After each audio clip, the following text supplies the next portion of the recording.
creamy, cheesy, delicious mac and cheese. You have got to try this recipe. So I start off by cooking my macaroni pasta as per the instructions on the pack.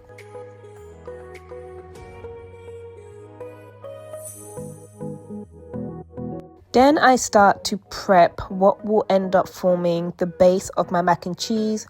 So I've just got 2 shallots here and I'm going to dice them up. Get a pot, add some butter, let it melt, and then you're going to chuck in those shallots and just saute them for a few minutes. Season it with some salt, black pepper and all-purpose.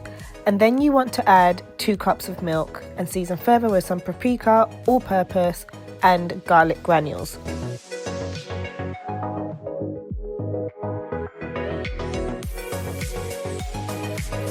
So now we're just making that delicious cheesy sauce that's going to go over the macaroni pasta. So the cheeses I'm using here are cheddar and mozzarella. Mozzarella is what you use to get that cheese pull. Once you've cooked that and let it melt, you're going to add in your macaroni pasta and mix it all together.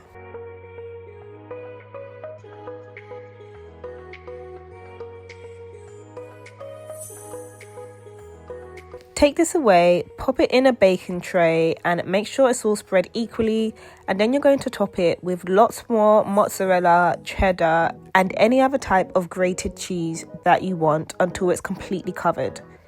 Then you're going to pop it in the oven and bake it for 35 to 40 minutes on 170 degrees Celsius, and just like that, your mac and cheese is done. How good does this look? If you like this recipe, please remember to comment, like and subscribe, and I'll see you in the next one.